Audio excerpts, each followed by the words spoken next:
கோசலம் என்னும் அழகிய நாடு கோசலை சுமித்திரை கைகேயி தன்னோடு கோமகன் தசரதன் ஆளும்போது கோடி செல்வம் வந்து குவிந்தாலும் பிள்ளைச் செல்வம் இல்லை என்று உள்ளங்கலங்கி யாகம் நடத்திட பிள்ளைகள் 4 வந்து பிறந்தனர். உள்ளங்களிப்புற இனிதாய் வளர்ந்தனர்.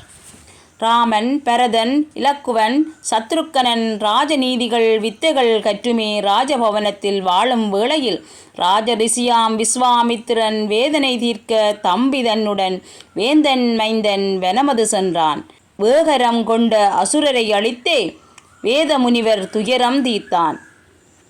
மாமன்னர் ஜனகர் வேள்வியைக் காண மாமுனியோடு செல்லும் வழிதன்னில் மாதவள் அகலிகை சாபம் தீர்த்தான். மாதொரு பாகன் வில்லை வளைத்தான்.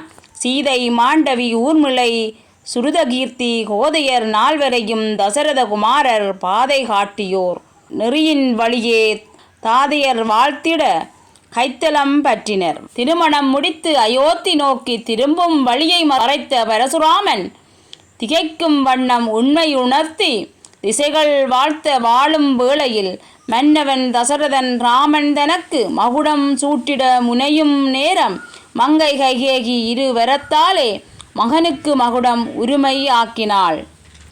அரண்மனை வாழ்க்கை மாற்றி காட்டினாள். அடவி செல்லவே வழியை கூறினாள். அயோத்தி விட்டு ராமனை நீக்கினாள். அரசன் தசரதன் ஆவி போக்கினாள். அரசன் மைந்தன் ராமன் அங்கு அயோத்தி தேசம் துறந்து சென்றான். அன்பு துணைவி தம்பி தன்னுடன் அடவி தன்னுள் வாசங்கொண்டான்.